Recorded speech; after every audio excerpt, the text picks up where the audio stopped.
Terrorist attack was September 11, 2001, and November the 11th, in the year 2000, we were in New York City, near where the towers fell.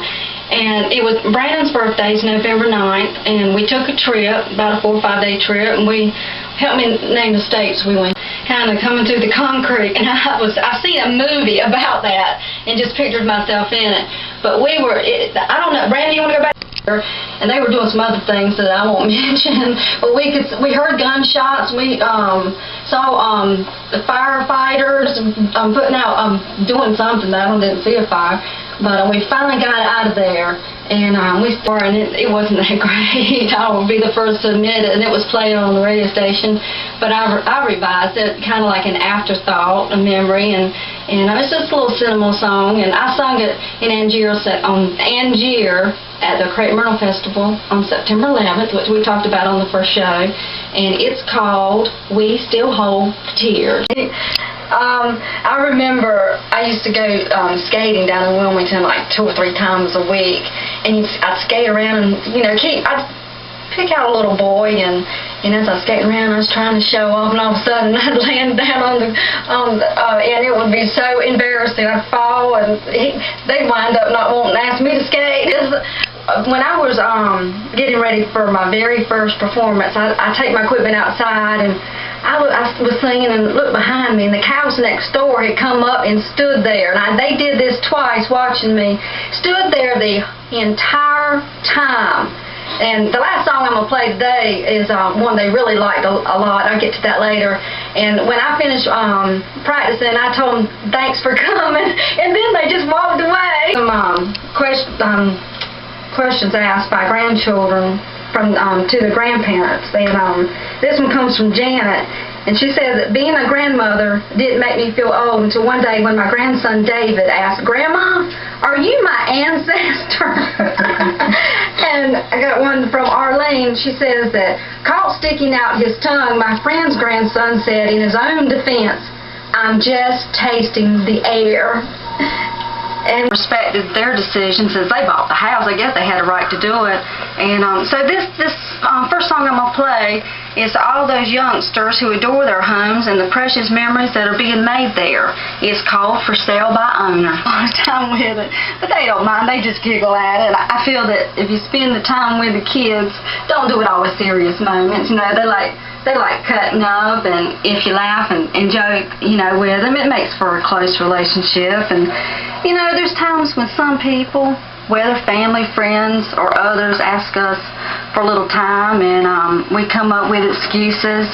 I've got somebody just come in that I know just waving at me, but you give people a lot of time, and then we regret it. We me at 336-372-6454 and share some more jokes, stories, ideas for the show. And your name doesn't have to be used on the air, and so just call and give some down-to-earth humor. It's hard on children accepting new marriages, new faces in the world, and some children never accept it at all.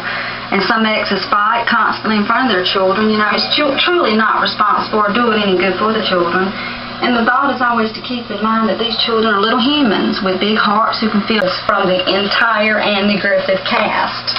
So I could start me a movie. I got the cast out there. Yeah. I have in my hands a 2004 Christmas glass ornament. It's called Masters on Silk, entitled "Two Children at the Seashore." So if you can be, let's see, the 4th caller is 372-8302.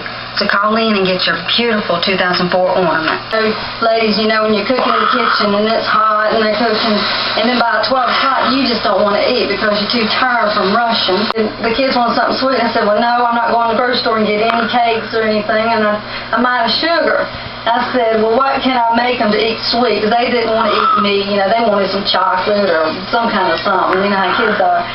So I thought, and I grabbed some peanut butter. I made some regular cookies, and I put peanut butter in it, and I said, "Well, what can I put in it to make it sweet?" So I knew jelly is sweet, so I took some jelly and put it in. Instead of going to school, data will be shot into your brain. Your work will also be done by computers. Now, that's what I was just saying. We'll be able to communicate with our pets, and we'd have a cure for anything bad, even bullying. I predict that in the year 3000, we will have shoes that make you hoover. Oh. Listen, I kind of threw my voice like a little girl as much as I could in the chorus part, and he's in there, so listen for him too, and it's called Christmas Cookie. Okay, that was hear me now. Remember, if you need to get up with me, it's 372-6454, area code 336.